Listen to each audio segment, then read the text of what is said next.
Good evening, everyone. Today we're going to be going over the Johto region's Sweet 16, briefly announcing their winners and who will be advancing to the quarterfinals of the Johto region. I am joined by the last surviving member of the Eevee family from the Johto region, Espeon. I know she's so cute, isn't she? Um, I will also say, forgive the background noise. I am in an old house that gets hotter than Hades. So I'm not going to turn the swamp cooler off. Please forgive it. I don't want to join Macargo in the realm of the dead. So we'll go ahead and discuss. Just a reminder, with this particular round, everyone who won their match in the Sweet 16 will be placed into the Pokemon Champions Tournament. So kind of an important round for opportunities to move forward. So moving on, like I said, we'll be advancing the quarterfinals of the Johto region. In the top bracket, participating now in Mountain Mortar, Donphan was able to get past Tyranitar. I personally can't say I'm surprised, but I know Colton might have some thoughts on it when we get together to discuss the end of the tournament and we review all of that. Unfortunately for Colton, Tyranitar has been eliminated. And Noctowl and Fortress, we've got two significant underdogs. And Noctowl is making quite the Cinderella run. So I can't say I'm surprised by that. At least, actually, the only one that was really much of a challenge for it, as far as the votes were concerned, was against Stantler, clear back in the first round.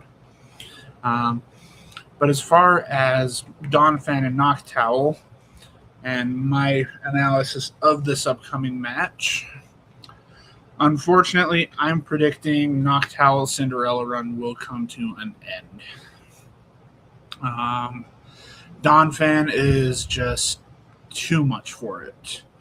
Not only does it have that physical attack of 120, but it has 3 uncomfortable for bird rock type moves in Rock Tomb, Rollout, and Stone Edge. So I can't say that I expect Noctowl to make it out of this one. Of course, you never know. It could pull off an upset as far as the votes are concerned, but looking at it from a statistical standpoint, I personally don't anticipate any sort of miracle for Noctowl. Like I said, Donphan is just going to be too overwhelming for it, in my opinion. On the other side of the bracket, we had Kingdra and Espeon moving on to the Den of Dragons, which I can't say that's a surprise either. Kingdra has just been absolutely dominant this entire time. And similar boat with Espeon, seems like they had the easiest path to get to this point. And as far as their matchup, on paper, or not on paper, but Kingdra is a very balanced attacker. And in most cases, I would say that benefits it. It's equal across the board with both of its attack stats, both of its defense stats, as you can see. The one problem is that in this particular matchup, it is a dragon. Espeon is a special attack and defense fiend with 130 special attack, and on top of that, it knows Dazzling Gleam, being not just a powerful fairy type move, but a reliably powerful fairy type move. Plus it's much faster than Kingdra as well. As much as I hate to say it as a dragon lover, I don't anticipate Kingdra getting through Espeon. But again, we'll see. The votes will decide ultimately. But the next round, Scissor pulled off the upset over Crobat. And Miltank, unsurprisingly, just rolled through Lantern. Now, as far as their matchup with each other, again, this is one I can see going potentially either way, depending on where people tend to put their focus. Scissor has an extremely high attack stat at 130. It also is able to learn Close Combat and Brick Break, two fighting type moves, which are, of course, super effective against Miltank. But if Miltank can withstand a hit or two, then I can see it having a chance, because it does have Milk Drink to recover its HP. On top of that, 105 defense. If it can survive a hit, then it could give Scissor a run for its money. I'm not saying, yeah. I think this,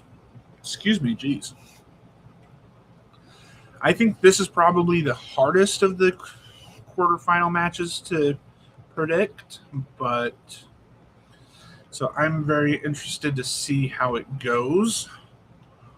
And then the final quarterfinal match is going to be between Slowking and Feraligatr. You got two water types.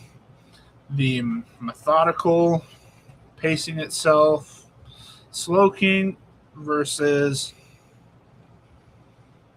the chaos of I Bite.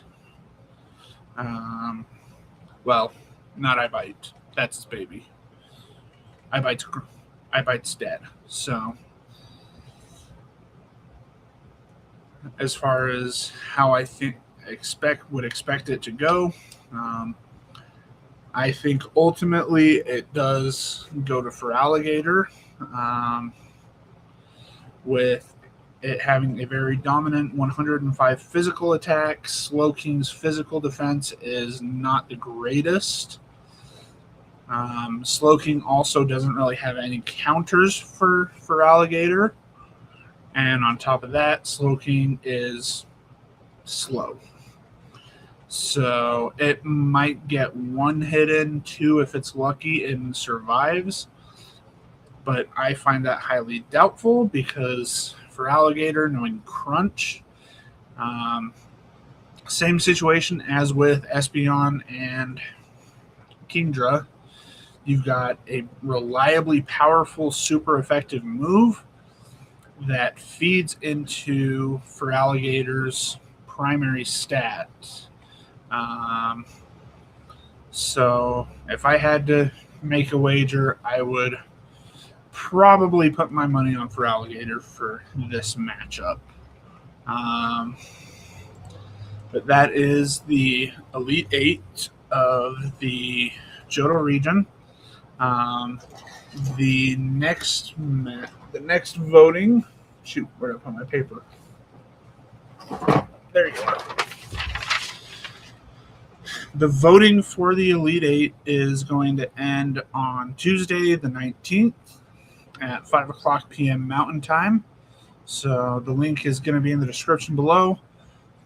Please go and vote for who you think will win each of these respective matchups.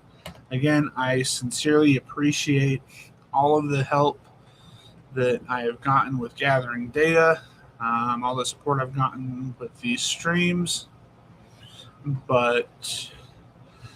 So yeah, go and vote, and we will see you with the results and who is in the Final Four of the Johto region on Tuesday. Have a great night, everyone.